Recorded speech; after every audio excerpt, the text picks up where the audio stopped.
Here at the Living Farm, we produce farmers, and our goal is to help the younger generation learn how to farm in a safe environment, without, bankruptcy and all the things that plague a new farmer.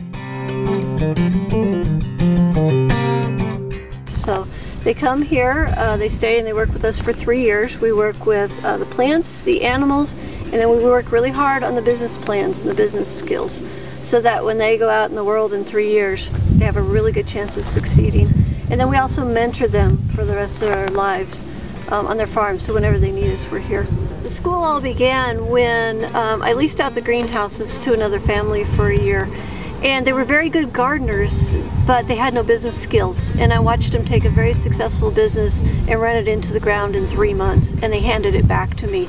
And at that point it dawned on me, oh, new farmers, they may have the growing skills, but they've got to have the business set that goes along with it. And that was really the spark that ignited the whole school. I get to relive, the first carrot pulled every day, and it's just so neat to see the world through their eyes. And they want to be here, and they want to see it, and they want to do this. And we're building independent thinking people. There's only like 1% of us that actually farm anymore. And there's only 500,000 organic farmers.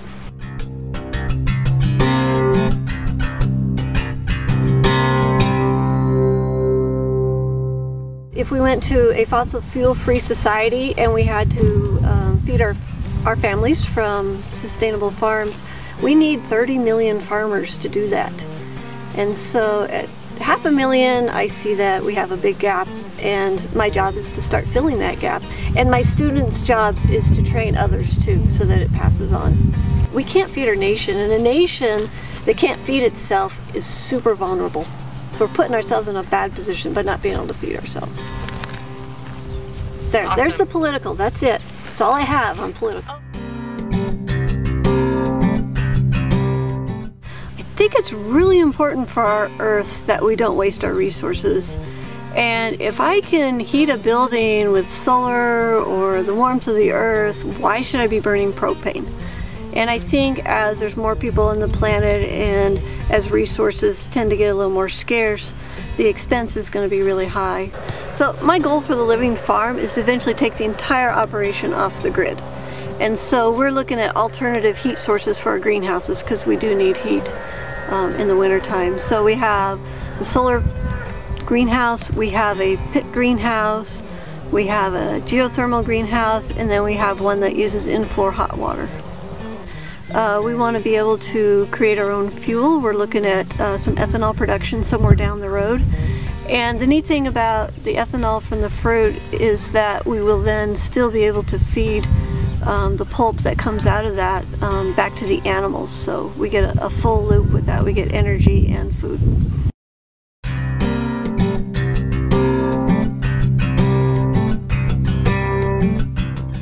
And we're going to go on a tour today of our various greenhouses and how we heat them.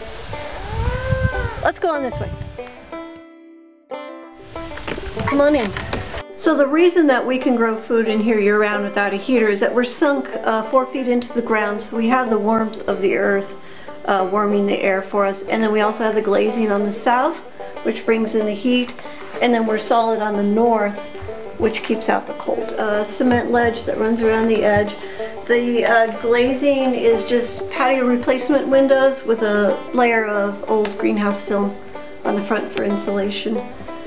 This wall here is rammed earth. It's 16 inches thick. It's just dirt from the farm here. And this building has been in operation since 1987. We've never had to heat it even once. We get slightest amount of frost if we go below 0, and then the next day everything thaws out. In this greenhouse we typically grow lots of beets and chard, and the leaves go into the salad mixes, so we're just into salad leaf production. And what we have is beds that we can pick off of for almost a year, or sometimes over a year. This is a patch of celery. Celery's a little hard to grow in Colorado, but it likes to grow in the building. So this is our solar greenhouse.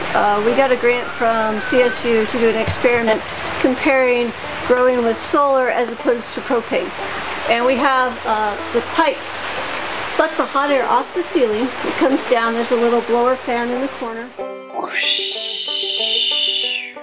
it blows the air down into these two lower layers of the bed. These are full of gravel, so they absorb the heat during the day.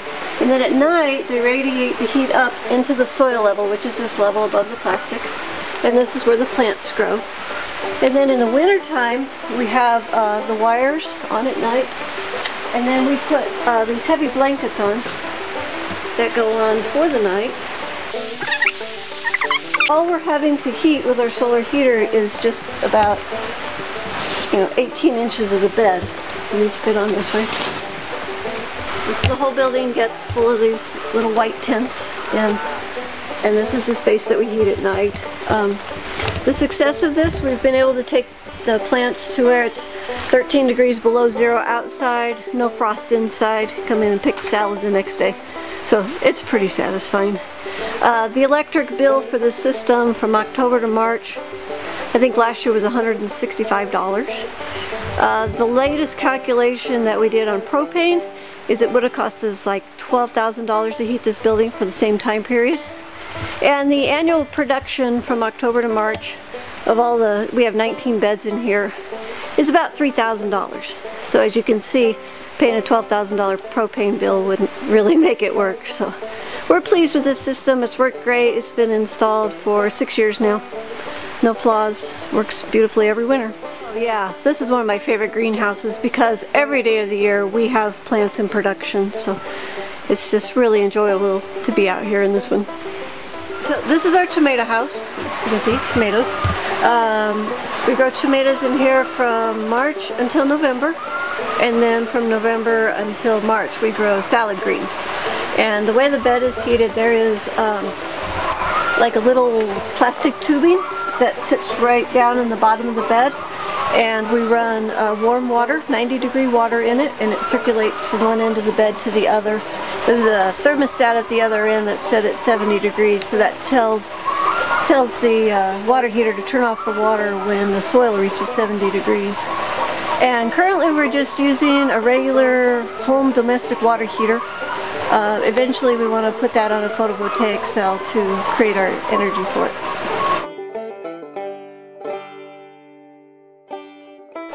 When we put the salad in here, we grow from November to March. Because we're in Colorado, it's very cold.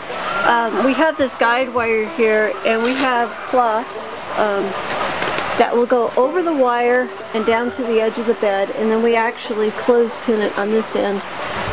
And what we end up doing is making a tent so that the heat rising up through the bed only has to heat this much of the building. So we can let the rest of the building get as cold as it wants. The salad is nice and snug and warm down under the beds.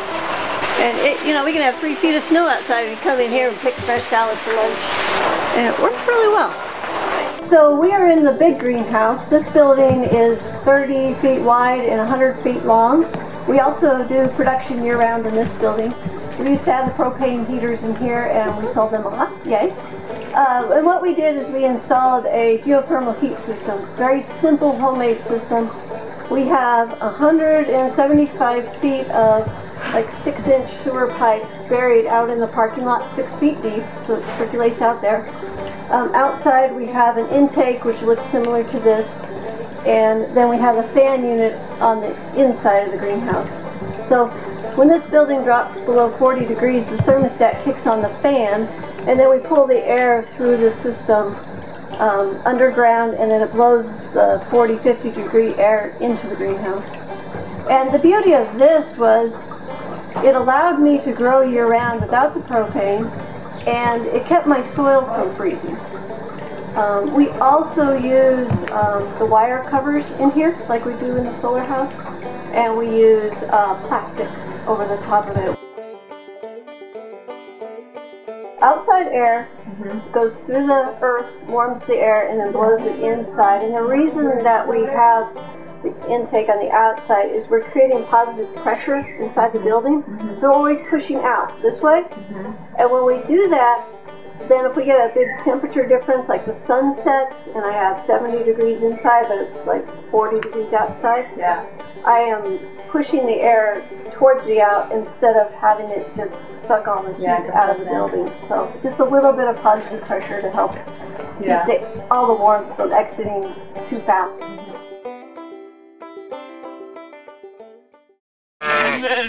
So all the sheep get names, every one of them.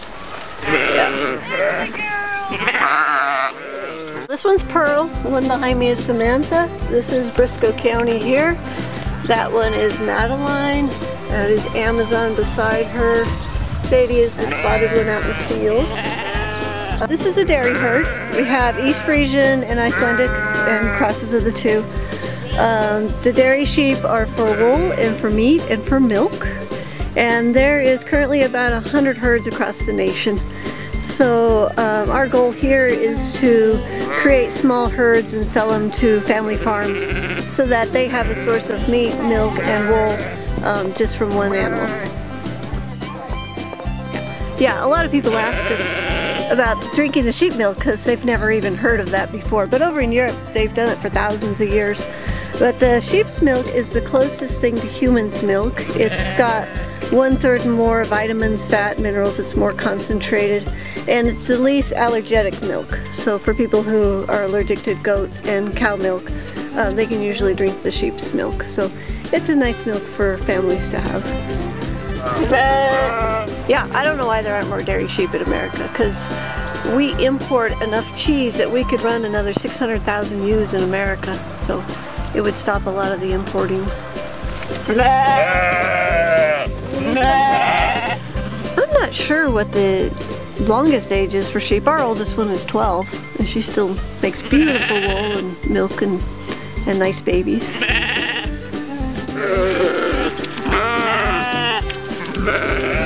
We have about 73 right now, but in the spring our 50 mamas will have up to 70 babies, so it adds up pretty rapidly.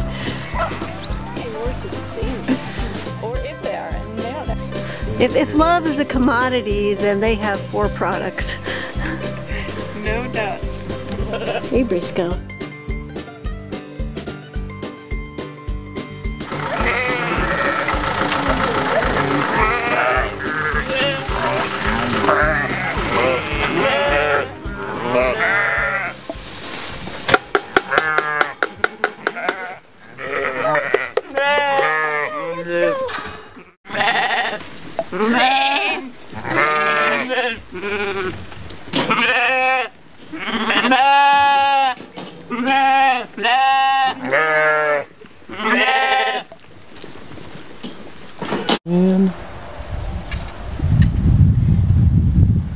It's the pan down thing that throws me every time. Okay.